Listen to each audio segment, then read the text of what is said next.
Guys നമ്മളിപ്പോൾ നിൽക്കുന്നതെന്ന് വെച്ച് കഴിഞ്ഞാൽ നമ്മുടെ നാവായിക്കുള്ള അമ്പലത്തിൽ ഉത്സവത്തിനാണ് വന്ന് നേരെ അകത്തോട്ട് കയറി പോകാൻ നിൽക്കുക. ഇവിടെ ആണെങ്കിൽ നമ്മൾ ആന ഇത് തന്നെ കുറച്ച് ബ്ലോക്ക് ഉണ്ടായിരുന്നു. ബ്ലോക്ക് കഴിഞ്ഞ് നമ്മൾ ലൈറ്റ് അറേഞ്ച്മെൻറ്റ്സ് കണ്ട് നേരെ അമ്പലത്തിൻ്റെ അവിടെ നിന്ന് അമ്പലത്തിൻ്റെ അവിടെ ആണെങ്കിൽ പറയണോ ഇങ്ങോട്ട് നോക്കിയാലും ലൈറ്റ് അങ്ങനെ അകത്ത് കയറിയപ്പം അതിലും കിടിലും ലൈറ്റ്. ഇതോ നോക്കിയാൽ ഇത് അമ്പലത്തിൻ്റെ ഫ്രണ്ട് ഭാഗമാണ്. അത് തന്നെ ചെയ്ത് വെച്ചാൽ എൻ്റെ പൊന്നോ. അതൊക്കെ കഴിഞ്ഞ് അങ്ങനെ നമ്മളെ ബാക്ക് സൈഡ് കയറി ഭയങ്കര തലയാട്ടൊക്കെ വന്നു പറയും. അങ്ങനെ കയറി വെക്കുന്നതാ ഇത് ഈ അമ്പലത്തിലാണേ നമുക്ക് കുറച്ച് നേരെ തുടങ്ങിയിട്ട് അതൊക്കെ കണ്ട് ഞങ്ങൾ നേരെ അമ്പലത്തിൻ്റെ ഫ്രണ്ടിലോട്ട് നടന്ന് കിട്ടിയില്ല ഒരു കാര്യം കാണാൻ കണ്ടു. ഓക്കെ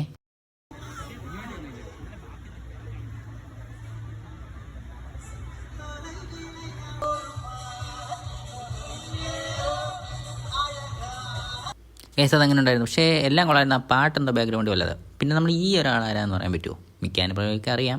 അങ്ങനെ ഇവനാണെങ്കിൽ അമ്പലത്തിൻ്റെ വകയായതുകൊണ്ട് എല്ലായിടത്തും പടുക്കയുടെ നേർച്ചയ്ക്കും എല്ലാത്തിനും അങ്ങ് പോകുമായിരുന്നു. അതുകൊണ്ട് കുറച്ച് നേരം അവനെ കാണാൻ പറ്റുള്ളൂ. വെറുതെ നടക്കണ്ടെന്ന് വെച്ച് കുറച്ച് നേരം ഞങ്ങൾ ബൈബ് പിടിക്കാനായിട്ട് അമ്പലത്തിനകത്തോട്ട് നടന്നു. അപ്പോഴാണെങ്കിൽ ഇതാ നമ്മളെ വൈക്കം വിജയലക്ഷ്മിയുടെ പാട്ട് നേരെ അത് കാണാനായിട്ട് ഫ്രണ്ടിൽ നിന്ന് ഓടിയ ഓട്ടോ. അങ്ങനത്തെ എവിടെയും പാട്ട് തീരാറായേ.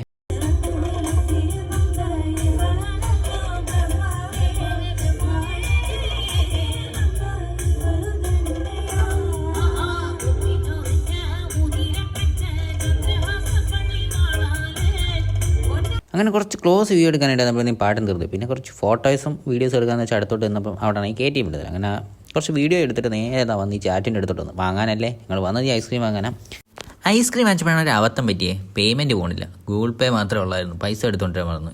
വാങ്ങി കൊടുക്കാത്ത തിരക്കാണോ എന്തോ റേഞ്ച് കാരണം ഒന്നും പോകുന്നില്ല. അങ്ങനെ എങ്ങനെയൊക്കെ നമുക്ക് ഐസ്ക്രീം കിട്ടി.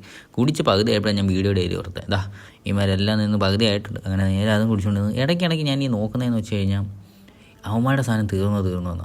പതിയെ ഞാൻ കുടിക്കുമായിരുന്നു ഒരു സൈഡിൽ നിന്ന്. എൻ്റെ തീർന്നിട്ട് അവരെ കൊതിപ്പിച്ച് കുടിക്കാൻ വേണ്ടിയത്. പിന്നെ അങ്ങനെയൊക്കെ അതും കുടിച്ചിട്ട് നേരെ ഇങ്ങനെ നിൽക്കാൻ നേരത്താ അടുത്ത ആൾ വന്നിട്ടുണ്ട്. ഇവന്മാരെ കാണാനാണ് ഞങ്ങൾ മെയിനായിട്ട് ഉത്സവത്തിന് വന്നത്. ഒരാൾ വന്നു, അത് കഴിഞ്ഞപ്പോഴത്തേക്ക് അടുത്ത ആൾ തലയും പോക്കി നിൽക്കുക. ഈ രണ്ട് പേരും ആരൊക്കെയെന്ന് പറയാൻ പറ്റുമോ? ആനപ്പുറമൊക്കെ മിക്കവാറും മനസ്സിലാവും. പിന്നെ ഈ വരുന്ന സ്പെഷ്യലായിട്ട് ആരാന്ന് പറയാൻ പറ്റുമോ? എൻ്റെ പാപ്പാമാരെ കൂടുതലായിരുന്നു. മറ്റേ ആനനെ കണക്ക് ഒരു പാപ്പാനൊന്നുമില്ല, ചുറ്റിനും പാപ്പാന്മാരായിരുന്നു. അടിച്ച് വീരനാണെന്ന് തോന്നുന്നു. ഇതാ നമ്മളെ കണക്കൊക്കെ കഴിഞ്ഞ ആൾ അമ്പലത്തിൽ വന്നിട്ടുണ്ട്. നേരെ അയാളെ കാണാനായിട്ട് വിട്ടടിച്ചിങ്ങി വന്നു. അതൊക്കെ കഴിഞ്ഞ് ഞങ്ങൾ നേരെ നമ്മളെ വീട്ടിൽ വന്നു. നേരെ ഫുഡ് അടിച്ചത് ചേച്ചിയാണ്. നേരത്തെ ഒരു വീഡിയോ കണ്ടു കാണും. നമ്മളെല്ലാവരും രാത്രി വേണ്ട ഉടുപ്പൊന്നുള്ളതായിരിക്കുന്നത്. അപ്പം വീഡിയോ എത്രയോട് പുതിയ വീഡിയോ ഇട്ട് ബൈ.